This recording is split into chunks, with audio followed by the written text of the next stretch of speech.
Itong San Miguel Beermen daw ay kabilang dito sa mga teams na interesadong makipag-trade sa Rain or Shine Elasto Painters.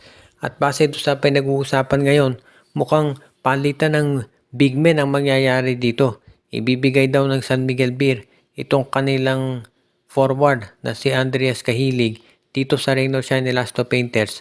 Kapalit naman nitong si Leonard Santillan. Itong si Leonard Santillan at si Cahilig halos pareho ng height yan at yung laro nila halos pareho din. Ang pinakaiba lamang mas bata itong si Leonard Santillan at yan ang kinakailangan ng San Miguel. Samantala naman itong si Cahilig ay veterano na at yan ang nababagay dito sa Rain or Shine dahil maraming mga new players at rookies si Coach Yeng Giao. Sa panig ng San Miguel, sabihin natin na hindi naman superstar itong si Leonard Santillan. Pero isa ito dito sa mga tinatawag na mahuhusay na role players ni Coach Yeng Giao. At yan parang yan ngayon ang kinakailangan ng San Miguel Beer. Dahil sa totoo lang, ang dami namang mga sabihin nating star players dito sa Beermen. Of course, nandiyan si Fajardo, si CJ Perez, yung nakaraang finals MVP, si Jericho Cruz, si Marshall Lassiter, si Wami Tiongson. So, hindi kinakailangan ng Beermen na isa pang heavy scorer. Kinakailangan nila yung rebounder at defender at yan ang maibibigay ditong si Leonard Santillan doon sa kanilang koponan.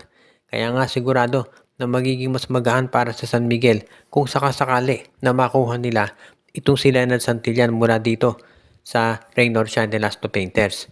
Kung si Cahilig naman ang kapalit, papayag sigurado itong si Coach Yeng Giao dahil mahusay din niya na player. Kaya nga magiging madali itong trade na to para sa PBA Trade Committee. Ngayon, bukod dito sa pagkuha kay Leonard Santillan, itong San Miguel Beermen daw ay pinag-aaralan kung paano nila mabibigyan pa ng playing time yung kanilang bagong rookie na si Chris Miller na binigyan nila ng 2-year contract. Kaya malamang magkaroon pa ng isang trade para ito magkaroon ng playing time. Ito namang Terra Firma Jeep ay kabilang doon sa mga teams na pinag-i-interesan daw ng maraming kumpanya dahil gusto nilang bilhin ito.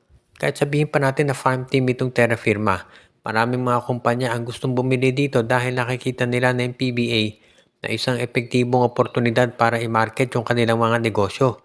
Kaya nga, hindi na ako magtataka kung itong Strong Group Athletics o Mighty Sports ay magkaroon ng interest na bilhin itong Terra Firma Jeep.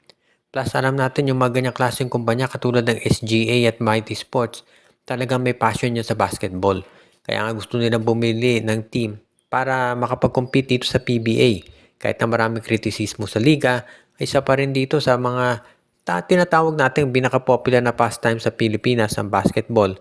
At syempre, mahuhusay naman talaga yung mga players dyan.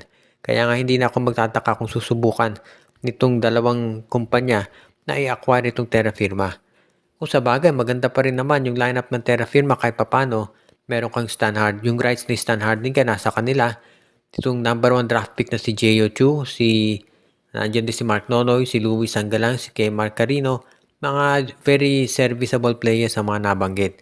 At yan ang dahilan kung bakit itong Terra Firma Jeep ay pinag-iinteresan pa rin ng iba't ibang mga kumpanya. Kaya nga kung sakasakali na matuloy yung pagbenta dito sa Terra Firma, magiging malaking bagay yan para doon sa kukuha sa kanya. Tandaan din natin na yung rights kay Terence Romeo nandito pa rin sa Terra Firma kahit na ito yung naging free agent na. So, ibig sabihin nito kung ikaw ang strong group at gusto mong sumali sa PBA, mas mabuti na nabilin mo Terra Firma kaysa bumuo ka ng isang team from scratch.